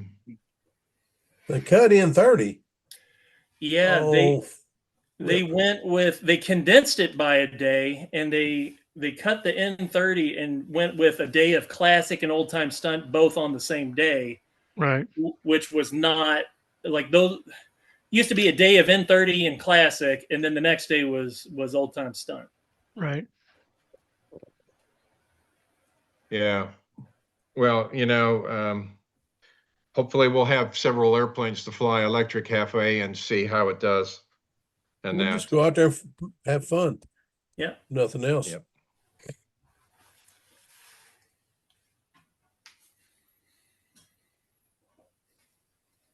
We went to a contest not too awful long ago, and they did not have one of the classes that several of us had come to fly because nobody in their club flew that event. So the 6 or 8 of us that were there, I said, let's everybody pitch in $1, and whoever wins, winner gets it all. We'll buy that. That'll buy the winner's lunch. Well, before we got done with it, everybody was pitching in $5. Then 10. And I was flying a little boxcar chief that was, everybody discounted the boxcar chief. I had a real nice lunch that day.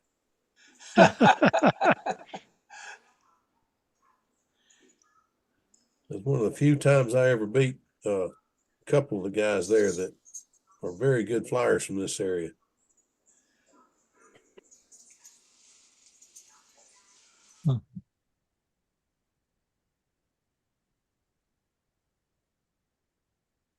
Well, some of these people at the Olympics are crazy.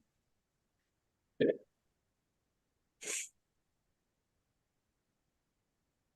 80, 85 miles an hour, just wow. That's awful fast.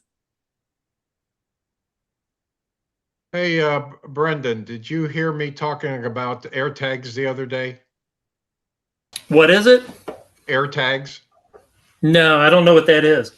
Okay. Oh, So basically, it's a little like GPS thing, and we put them on our expensive tooling. So if we're shipping something, you put this little, look like about the size of maybe a half a dollar, and you can track where your package is. Ah, So I've got one on my dog. I'll send you the stuff that we buy on Amazon. okay. I'll get it to you. Something to think about, and that. We were told the other day that all 3 boxes in Germany were cleared, and as it turned out, our air tag showed one of them still stuck in a different location and Ah, stuff. And as it turned out, customs held 1 box for further investigation. And we don't travel until we know all the tooling is in hand on site, because it's happened before where we went to Spain and we left after sitting around for a week because nobody could make any progress on releasing equipment and stuff. So didn't know if that was something to think about when you're going over to Australia. And Put one on angstrom too. yeah. Oh, and by the way, if you need an interpreter, I speak the language and stuff. Hi, Mike Come here, Crikey. Jack. Come here. So Oh, let me see something if I can get him something up to think here. about, and I'll send This you is one of them. what we do. That's it right there. If he gets loose, we can tell where he is. It's not very big, and it's we've got them in our suitcases for when we travel, and we've got them on the dog. They work very well. You know, in 1964, our team went to actually the Ukraine, but it's all considered Russia. And Dick Williams, the designer of the Electra, was on the team, and he got there, and both of his airplanes, all his equipment never showed up.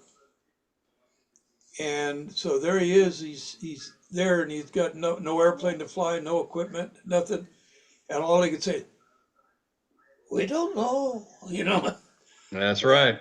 He wound up flying. What's his name? One of his teammates' airplane for the competition. When I they think did that's one- Southwicks, I think that's one of the reasons why we didn't do very well in that particular year, because he was flying one of the team members was flying basically an airplane that was totally alien to him. I sent it to Tony. I had her already in my thing here, so she has it. 2 photos that we buy on Amazon. okay, great. Yeah, well, I definitely would want to put it with the airplane. I mean, that's a pricey piece of Yep. hardware to be missing. put Yeah, it in the airplane, tape it in the airplane, and then take it out before you go flying. Yeah. But if somebody were to steal it and look in there and see that thing, they'd probably know what it was. But if it's inside the airplane, they'd probably be, oh, okay, you miss it. That's one hope of hanging on to something like that is they miss it. Yeah, good Because if point. they see what it is, they're going to put it on another piece of package that they know is going where it's supposed to go. In Ed's stuff, there's so much of it, he'd never find it. But in your little plane, that's a good looking airplane. Hey, What do you Lonnie, think of that new airplane, Angstrom? You like it? the Raptor?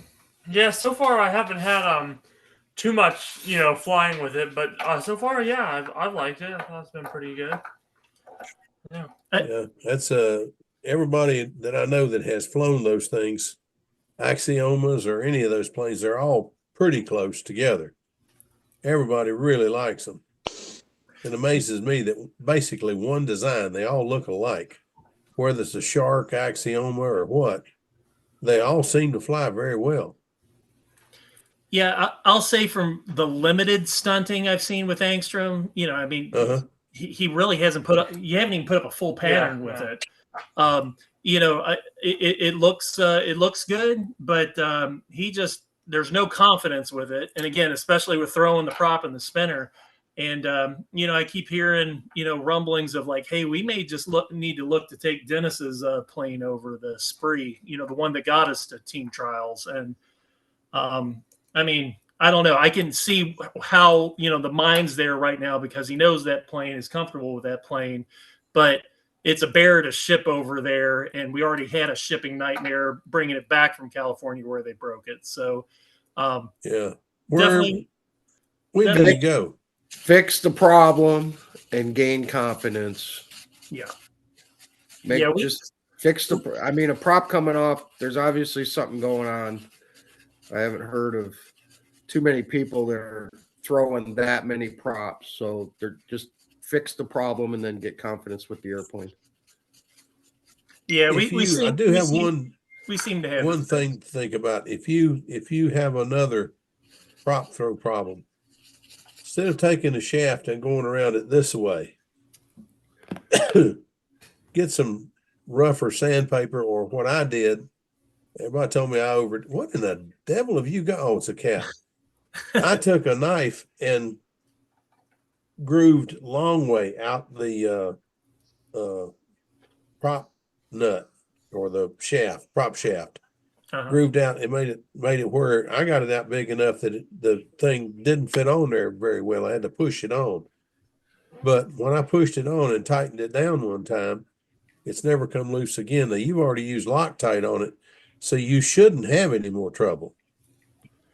Yeah. But I mean, I've got bolts on my car, my little race car, that they've been Loctited for a long, long time and never come loose. So I just thought of something else you could do that would work pretty well. That collar looks like a top hat. You could put it together, put it on a shaft, pull it together, and drill a hole in it, tap it with a 440 set screw, and then file a small flat. But the flat is not to keep it from turning; it's to keep it from pulling off. Yeah. On the shaft itself, and then line those up and then lock it down. That's a good idea, Sparky. It'd take me afternoon to do. I mean, it's not going to be something easy to do. You're going to have to be finicky with it. Because that's a hardened steel shaft. You're going to have to get a file and file that slot in there to get the thing started, and it might chafe. I don't know what the ANSA number is on that, but get it flat and then make sure you drill that. You got to have the collar together because one cone goes this way. Got to have it tight when you drill it, so that'll keep the cone from opening up by putting a set screw in it. I could do it. I don't know whether you could do it or not, but just take your time and do that, and it'll never come off. Yeah, that's true. I've seen something similar. There is some sort of set screw collet design out there that I think I've seen. I think Dennis Adamson told me that it's out there. I think a quick look on Amazon, I saw something like that. But just copy it. Yeah. But yeah, going back to the original question about liking the plane, I think it looks like it's doing the right stuff. It's just he's got to get some handle time to build that confidence and go, okay, yeah, I trust this plane, and we don't have it at this moment. But for shipping purposes, and because the plane is considered a higher end model, the hope is that the Raptor is the real deal. But he can't help but keep thinking back because. He trusts Dennis's plane. He got so much handle time with it. Did you get it fixed? We did. Todd Lee has been an excellent mentor and buddy in this process. I mean, he is right there, with us on stuff. They came down a couple times before team trials to look over our shoulder and pump us up. And he came down here after the Spree broke.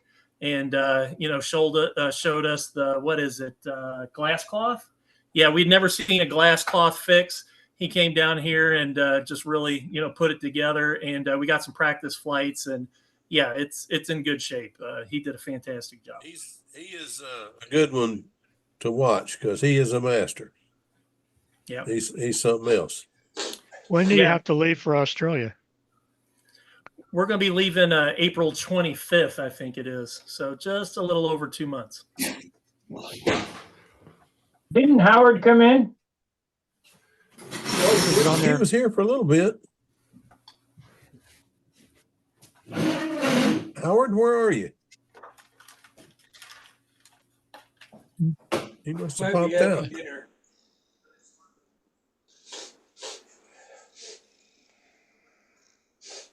I love it, darn.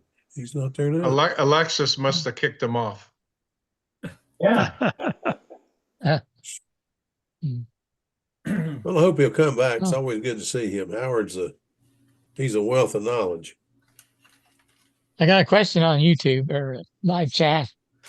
Says Jim Clark says, I've been sewing my elevator on with Spectrum. Spectrum seems to work. Does anyone still do that? I don't do it, but it does work. It does work.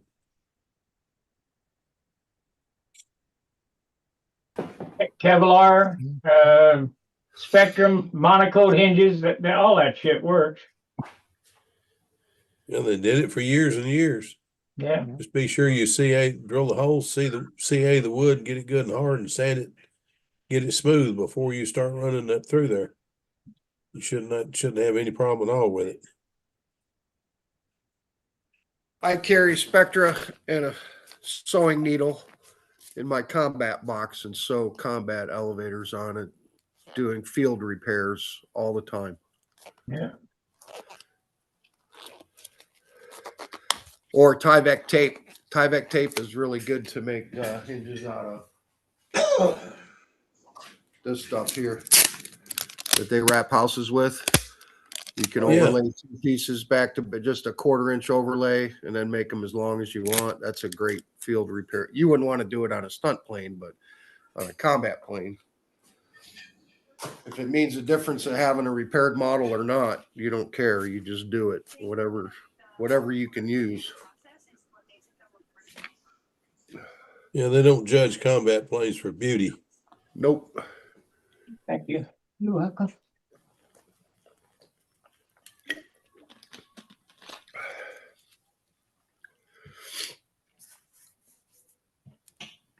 What do you think, Mike? Is the kid set on kill? Is he ready?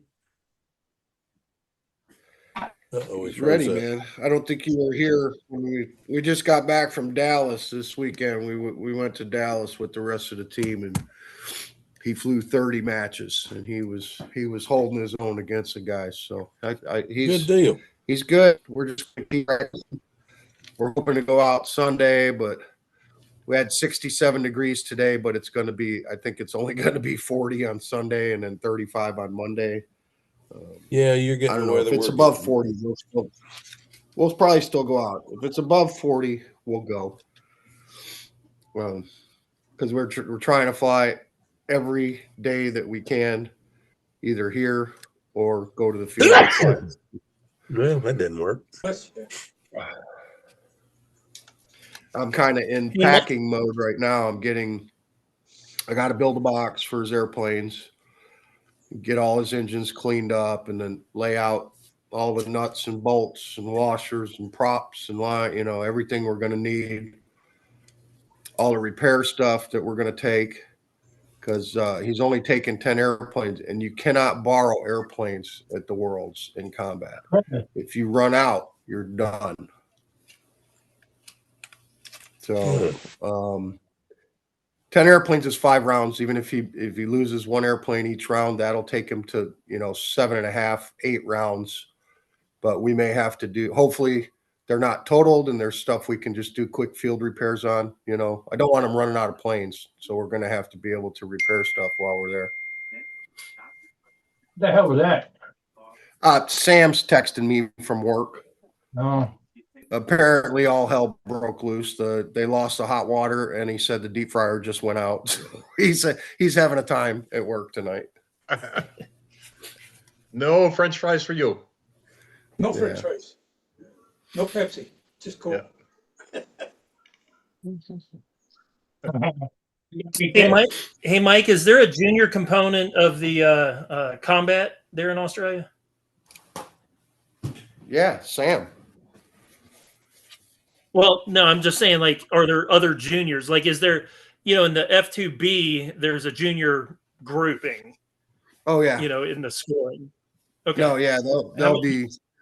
I don't know how many, but I know there's a bunch of juniors in other countries. There was quite a few when the Nats was held at Muncie. I mean, China had a junior, Australia had a junior. I think New Zealand maybe had one. I don't know exactly. I didn't stay for the whole Worlds. I was only there just the first day. But no, there'll be juniors from other countries for sure. Yeah, so I guess what I'm asking on the F2B side of things, there is, there's the whole field, but then there's also the ability to be your top, the juniors scores will be against each other. Are they able to do that with combat as well, to kind of have like the scoring at the end just junior style, or no? No, it's different in combat. In combat, the juniors fly in the field with everybody else. And since it's not scored, see, they can do that in stunt because it's scored. So they just take all the Yes. juniors and take the scores, and the kid who's got the highest score is a junior. In combat, the juniors fly with the adults. Okay. And Ooh. they don't pair juniors against each other. It's not the match isn't gonna two juniors go fly and then two juniors go. They fly in the mix, in the draw with the adults. Now it's possible that two juniors get the draw and they fly each other in the first, but the first round, Sam could be flying the guy from Ukraine or China or Romania or one of the Australian guys or one of the New Zealand guys. He won't be flying the U.S. guys early on. They separate the countries in the first rounds to keep. You only end up flying your teammates if you're getting down to the bottom of the bottom of the tier. But yeah, he could draw a junior in the first round. He could draw Igor Dementiv, or he could get one of the Italian guys. There's no telling. So what ends up happening is the juniors really got to fly well. Because you don't want to. It's a double elimination. If you lose two, you're out. You're out. You could fly two times and be done. So you hope to get that first win and not a loss, because then you're on the bubble and you just go. But what'll end up happening is, let's just say all the juniors lose their first two matches. There'll be a fly off. They'll fly the juniors against each other until there's just one winner, a first, second, and third place. You know what I mean? Does that make sense? Yeah. Yep. So you hope that you get a couple of wins and maybe the other juniors go out, But yeah, I mean, there's no telling. It's I always thought that was weird that they don't pair the juniors up with each other. So it's not. I don't know. I think that's how they should do it. They should fly the juniors against each other, because there's the chance that your junior could draw two top adults and then they're out. And it can happen. It does happen. So you gotta. But what I'm hearing there is a way of determining, the rank of the juniors in the end. Who Yeah. Like I said, if all the juniors are 0-2 and one junior is 2-1, the one that has the win, he's going to be the champion.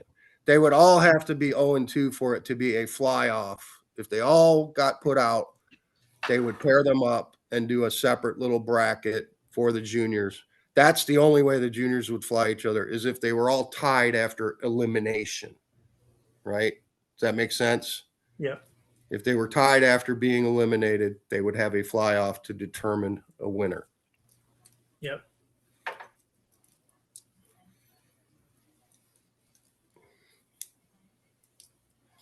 We're hoping that doesn't happen. It would suck to go all that way for two flights, but you never know. And if I'm correct, there is a World Cup preliminary for the combat side of things, right? But it Oh doesn't yeah. sound like you're all not throwing your hat in on that one. No, because we would have to take another 3 days off, and it's too much time away from school for Sam. So Yeah. no World Cup, which is it's good in a way. What my teammates, Sam's teammates, have told us, because they won't have a chance to see him fly. He's Yeah. he's an unknown entity when he goes there. All these other guys are known entities. Like, our team knows how the Italians fly. They know how the Chinese guys fly. They know how, the English guys fly, the Aussie guys, because they've flown them in competition. So Sam's, it's good that they haven't seen him fly, so they don't know his style, they don't know his strategy, they don't know what he's capable of doing. So it's kind of good to not fly in the World Cup because they would see all that, and then these guys take notes on each other, man. They carry notebooks around and take notes on the different pilots and find out what their strengths are and what their weaknesses are. Yeah. You know? Yeah, I'll tell you what. I had a foreign guy just kind of come out of nowhere on Facebook. Hey, is this your son? I had a picture of Angstrom here. Oh, he's good, right? He's doing this and this. Hey, do you have any videos of him flying? And I just cut it off. I cut it off right there. I'm like, this sounds like somebody who's trying to scout him. Send them some false ones. Yeah, they do. Yeah. I mean, and the downside of not flying in the World Cup is he won't have that, 2 days of practicing or whatever, Yeah, But yeah, we're getting there early enough. We're going for the World Cup. Angstrom was first one out for a while. They only took 48 folks. He was 49, but we got in on it, and we're throwing our head in there too. don't fly great, just fly mediocre. Don't win the World Cup. Yeah, Turn don't it peak loose too at the early. World Right? Championship. Yeah, Yeah, don't just peak sandbag too a early. little bit. Yeah. So, Mike, would it be to your advantage to figure out how to take 12 models with you instead of 10? Well, I might do that too, since I'm building the box. I may make it big enough for 12, because that does have me worried, that if he gets some hard matches, especially flying the Eastern European guys, if you get up a cut on them, they just run into you. They destroy your airplanes. They do the wrap and bash, and they do that shit on purpose. Yeah. So yeah, I'm thinking about that. But the other issue is whatever we take with us is probably going to stay there. We're not going to bring them back home because of the fee. It's not worth it. But I don't know how many models we'd be bringing back home. I'm expecting carnage, a lot of destruction.